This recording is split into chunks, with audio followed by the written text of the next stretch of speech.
ناظرین، السلام علیکم ورحمۃ اللہ وبرکاتہ۔ صفا آن لائن میں آپ کا خیر مقدم ہے۔ آداب زندگی کے مسلسل عنوان کے تحت ہونے والے پروگرام میں آج میرا موضوع ہے امانت اور دیانت۔ محترم ناظرین، اسلام میں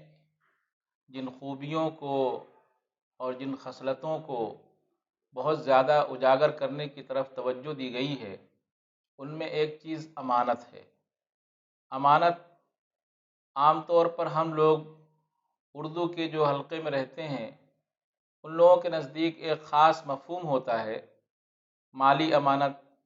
یا اسی طرح کسی کے پاس کوئی سامان رکھا گیا ہے اور اس کو امانت ہم تصور کرتے ہیں۔ لیکن عربی زبان میں امانت بہت ہی وسیع مفہوم رکھتا ہے، اور بہت بڑے محدث قاضی ثناء اللہ پانی پتی رحمۃ اللہ علیہ نے کہا کہ شریعت کے تمام احکام، اوامر و نواہی، یعنی تمام تکلیفات کا مجموعہ ہے امانت۔ علماء نے کہا کہ بہت سے احکام، فرائض ہیں، واجبات ہیں، نماز، روزہ، حج، زکوٰۃ، یہ ساری چیزیں امانت کہلاتی ہیں۔ اللہ تعالیٰ نے قرآن کریم میں ارشاد فرمایا کہ ان اللہ یأمرکم ان تؤدوا الامانات الی اہلہا۔ اس آیت کا ایک شان نزول ہے کہ حضرت عثمان ابن طلحہ رضی اللہ تعالیٰ عنہ کے پاس خانہ کعبہ کی چابی رہا کرتی تھی۔ ایک بار انہوں نے حضور اکرم صلی اللہ علیہ وسلم کو خانہ کعبہ میں داخل ہونے سے روکا، تو اس کے بعد ایک موقع ایسا آیا فتح مکہ کے بعد کہ وہ چابیاں آپ کے پاس آ گئیں، اور پھر قرآن مجید کی اس آیت کا نزول ہوا اور آپ نے وہ چابی پھر حضرت عثمان ابن طلحہ کے پاس واپس کر دی۔ تو جو واقعات ہیں، احادیث میں جو ارشادات ہیں، ان ارشادات اور واقعات کی روشنی میں ہم کو یہ معلوم ہوتا ہے کہ امانت بہت وسیع مفہوم رکھتا ہے۔ مختلف احادیث میں امانت کی ادائیگی کے سلسلے میں بہت تاکید کی گئی ہے، اور ایک بہت ہی مشہور حدیث ہے عن ابی ہریرہ رضی اللہ عنہ قال قال رسول اللہ صلی اللہ علیہ وسلم آیت المنافق ثلاث اذا حدث كذب واذا وعد اخلف واذا اؤتمن خان، او کما قال علیہ الصلوۃ والسلام۔ حضور صلی اللہ علیہ وسلم نے فرمایا کہ منافق کی علامتیں تین ہیں۔ ایک یہ ہے کہ جب وہ گفتگو کرتا ہے تو جھوٹ بولتا ہے، اور دوسری علامت یہ ہے کہ جب وہ کوئی وعدہ کرتا ہے تو وعدہ خلافی کرتا ہے، اور تیسری علامت یہ ہے کہ جب اس کے حوالے کوئی امانت کی جاتی ہے تو وہ اس امانت کے حقوق کی ادائیگی نہیں کرتا۔ اس کے علاوہ اور ایک حدیث میں 4 علامتیں بتائی گئی منافق کی۔ بہرحال سب سے بنیادی چیز یہ ہے کہ امانت کی ذمہ داری ایک مسلمان کے اوپر دو چند ہو جاتی ہے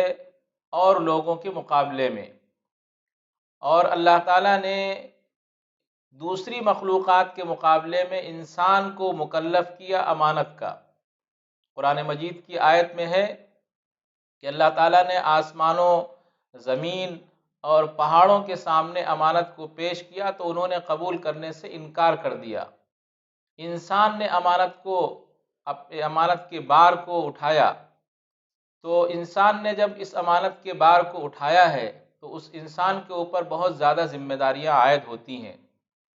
اب ہم کو یہ سمجھنا چاہیے کہ امانت کا مفہوم کیا ہے، اور ہم کو زندگی کے کس شعبے میں امانت کی پاسداری کرنی ہے۔ تو جو علماء نے امانت کے سلسلے میں تشریح کی ہے، جو وضاحت کی ہے، اس کے اعتبار سے ہماری زندگی کے ہر میدان میں، ہماری زندگی کے ہر گوشے میں ہم کو امانت کا خیال رکھنا ہے۔ مثلا ایک مزدور کام کرتا ہے، مزدوری کرتا ہے، تو جو کام اس کو انجام دینا چاہیے اپنے مالک کی موجودگی میں، اپنے مالک کی نگرانی میں، اگر اس کا مالک موجود نہیں ہے، اس کی نگرانی نہیں ہو رہی ہے،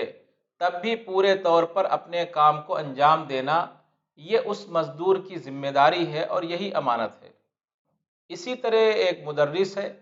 مدرس کے ذمے جو کام ہے، تدریس کا کام ہے، پڑھانے کا کام ہے، اس کام میں کوتاہی اور غفلت یہ بددیانتی ہے، یہ امانت کے خلاف ہے، چاہے وہ کسی ذمہ دار کی موجودگی میں کرتا ہو، چاہے وہ ذمہ دار کی غیر موجودگی میں کر رہا ہو، ہر جگہ اس کو خیال رکھنا ہے کہ ایک ذمہ داری اس کے سر کے اوپر رکھی گئی ہے، اس ذمہ داری کو اس کو نبھانا ہے، پورے طور پر انجام دینا ہے، اور جو بچے اس کے ذمے کیے گئے ہیں ان بچوں کا مستقبل اس شخص کے ہاتھ میں ہے۔ اس لیے بعض مرتبہ ہم سے کوتاہی یہ ہوتی ہے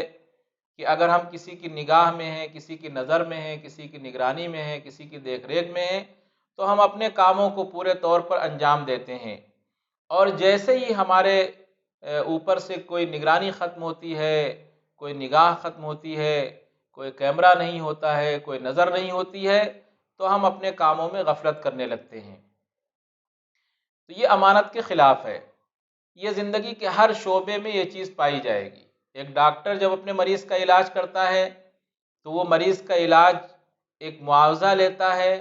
ایک رقم لیتا ہے مریض سے، اور پھر وہ مریض کا علاج کرتا ہے۔ اگر اس نے اپنے مریض سے کوئی رقم لی ہے، کوئی معاوضہ لیا ہے، کوئی خرچ لیا ہے، تو اس کی ذمہ داری ہے کہ پوری امانت اور دیانت کے ساتھ وہ اس مریض کی دیکھ بھال کرے، وہ اس کا علاج کرے۔ لیکن ہم معاشرے کے اوپر غور کریں تو زندگی کے مختلف شعبوں میں ہم دیکھتے ہیں کہ امانت کا خیال نہیں رکھا جاتا ہے۔ ایک سامان بیچنے والا وہ تولنے میں امانت کا خیال نہیں کرتا ہے، سامان کے اچھے اور خراب ہونے میں امانت کا خیال نہیں کرتا ہے، ایک ڈاکٹر اپنے پیشے میں امانت کا خیال نہیں کرتا ہے، ایک مدرس اپنی تدریس میں اپنے فرائض کو انجام دینے میں امانت کا خیال نہیں کرتا ہے۔ یہ وہ چیزیں ہیں جو زندگی کے معاملات سے متعلق ہیں، اور ایک وہ چیز ہے جس کا تعلق اللہ تعالیٰ سے ہے۔ اللہ تعالیٰ نے ہم پر نماز کو فرض کیا، روزے کو فرض کیا، حج کو فرض کیا، زکوٰۃ کو فرض کیا۔ ہم اس ناحیے سے دیکھیں کہ جو نماز ہم پڑھ رہے ہیں وہ خالصتاً لوجہ اللہ پڑھ رہے ہیں، اللہ تعالیٰ کی جانب سے فرض ہونے کے لیے پڑھ رہے ہیں، یا ہم معاشرے اور سوسائٹی میں بعض خاص وجوہات سے ہم نماز پڑھ رہے ہیں کہ سوسائٹی میں ہم کو کیا کہا جائے گا، یا اسی طرح زکوٰۃ جو ادا کی جاتی ہے، تو زکوٰۃ ادا کرنے میں بہت سے مقاصد ہو سکتے ہیں لوگوں کے، تو کیا ہم زکوٰۃ کی ادائیگی میں پوری امانت داری کا خیال کر رہے ہیں؟ جتنی زکوٰۃ ہم کو نکالنی چاہیے کیا ہم اس زکوٰۃ کو نکال رہے ہیں؟ کہیں ایسا تو نہیں ہے کہ ہم زکوٰۃ کے نکالنے میں کسی تدبیر کو اپنے سامنے ملحوظ رکھتے ہیں، کوئی تدبیر اپناتے ہیں کہ زکوٰۃ نہ دینی پڑے، کوئی حیلہ اختیار کرتے ہیں، یا ہم کسی طرح کی بھی کوئی ایسی چیز کرتے ہیں جو امانت کے خلاف ہے۔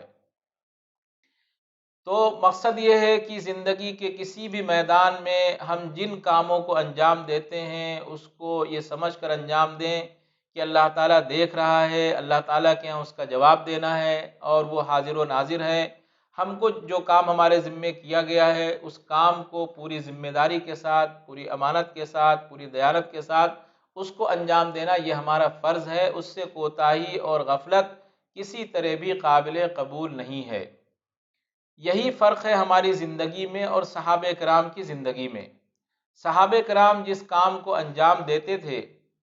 وہ اللہ تعالیٰ کو حاضر و ناظر جان کر اور اللہ کو اور اس کے رسول کو خوش کرنے کے لیے اور اس کی رضا کے لیے انجام دیا کرتے تھے، اور اس سلسلے میں وہ نہ کسی طرح کی مداہنت کرتے تھے، نہ کسی طرح کی مصلحت کو خیال کرتے تھے، اور نہ ان کے دل میں کسی طرح کی ایسی چیز ہوتی تھی جو امانت کے خلاف ہو۔ چنانچہ غزوات میں جانے کا موقع ہوتا تھا تو وہ اپنے تمام کاموں کو پیچھے چھوڑ دیا کرتے تھے اور وہ اپنے کو فارغ کر لیا کرتے تھے، اور وہ غزوات میں نکل گئے، جہاد میں چلے گئے، یا جو کام بھی زندگی کے جس شعبے میں ان کے حوالے کیا جاتا تھا اس کام کو وہ پوری دل جمعی کے ساتھ اور پوری یکسوئی کے ساتھ اور پورے خلوص کے ساتھ انجام دیا کرتے تھے۔ لیکن اس کے مقابلے میں آج ہماری صورتحال یہ ہے کہ ہم پہلو تہی کرتے ہیں، ہم پوری دیانت کے ساتھ کسی کام کو انجام نہیں دیتے، اور پھر ایک جو عمومی مفہوم سمجھا جاتا ہے امانت کا، اس اعتبار سے بھی اگر ہم دیکھیں تو ہم لوگوں کے ساتھ وہ معاملات نہیں کرتے ہیں جو معاملات شریعت کو مطلوب ہیں، جن سے اللہ تعالیٰ کی رضا حاصل ہوتی ہے، جو حضور صلی اللہ علیہ وسلم کی ہدایت کی روشنی میں ہم تک پہنچے ہیں، ہم ان چیزوں کو انجام نہیں دیتے ہیں۔ جیسے بیوی اور شوہر کے حقوق ہیں، والدین کے حقوق ہیں، والدین کے ذمے جو اپنی اولاد کے حقوق ہیں، ان سب میں کوتاہی کرنا وہ امانت کے خلاف سمجھا جائے گا، اور ان سب کو حقوق کو پورے طور پر ادا کرنا اور کسی طرح کی غفلت نہ کرنا، یہی امانت ہے۔ تو اگر ہم اپنے سامنے اس چیز کو ہمیشہ اپنے ذہن میں حاضر رکھیں کہ ہمارے ذمے اللہ تعالیٰ نے امانت کو رکھا ہے، اور اللہ تعالیٰ نے یہ حکم دیا ہے کہ امانت کو پورے طور پر ادا کرو، اس حکم کی تابع داری میں ہم کو اپنے ہر کام میں اس چیز کو سامنے رکھنا ہے، اور اس کو سامنے رکھتے ہوئے اس کام کو ادا کرنا ہے۔ اگر ہم اس چیز کو اپنی زندگی کا ایک حصہ بنا لیں اور اپنے تمام کاموں کو اسی اعتبار سے ادا کریں کہ یہ ہماری ذمہ داری ہے، ہمارے بچوں کی تربیت کے سلسلے میں، ان کی تعلیم کے سلسلے میں، ان کی پرورش کے سلسلے میں، ان کی کفالت کے سلسلے میں جو حقوق ہم پر عائد ہوتے ہیں، ان کو ہم کو امانت کے ساتھ ادا کرنا ہے۔ اپنی بیوی کے سلسلے میں جو حقوق ہم پر عائد ہوتے ہیں، ان کو امانت کے ساتھ ادا کرنا ہے، اور بیوی ہے تو اس کو اپنے شوہر کے حقوق کو امانت کے ساتھ ادا کرنا ہے۔ تمام رشتوں میں جو حقوق ہوتے ہیں آپس میں، ان حقوق کا پاس و لحاظ کرنا ہے۔ اسی طرح ایک استاد اپنے شاگرد کے ساتھ جو معاملات ہوتے ہیں، ایک شاگرد کے اپنے استاد کے ساتھ جو معاملات ہوتے ہیں، بازار میں اور تجارت کے میدان میں لین دین کے جو معاملات ہوتے ہیں، ان تمام جگہ امانت کا خیال رکھنا ہے۔ اگر ہم اس چیز کو ملحوظ رکھیں، اس چیز کا لحاظ کریں، تو ہماری زندگی کے اندر ایک انقلاب آ سکتا ہے، اور ہماری زندگی دوسروں کے لیے ایک نمونہ اور آئیڈیل بن سکتی ہے، اور پھر اس کے نتیجے میں ایک بہت بڑا طبقہ وہ اس آئیڈیل کو اور نمونے کو اپنا کر ایک نیک طبقہ ہو سکتا ہے، ایک ایسا طبقہ پیدا ہو سکتا ہے دنیا کے اندر جو نمونہ ہو، مثال ہو دوسرے لوگوں کے لیے۔ اس لیے ہم کو یہ چاہیے کہ ہم اپنے تمام کاموں میں اللہ تعالیٰ کے اس حکم کی اتباع کرتے ہوئے اور اللہ کے رسول کی ہدایت کی پیروی کرتے ہوئے اس چیز کا خیال کریں کہ ہمیں امانت میں کسی طرح کی کوتاہی نہیں کرنی ہے، اور پورے طور پر تمام حقوق کو، تمام اوامر کو انجام دینا ہے۔ اللہ تعالی ہم سب کو اس کی توفیق عطا فرمائے۔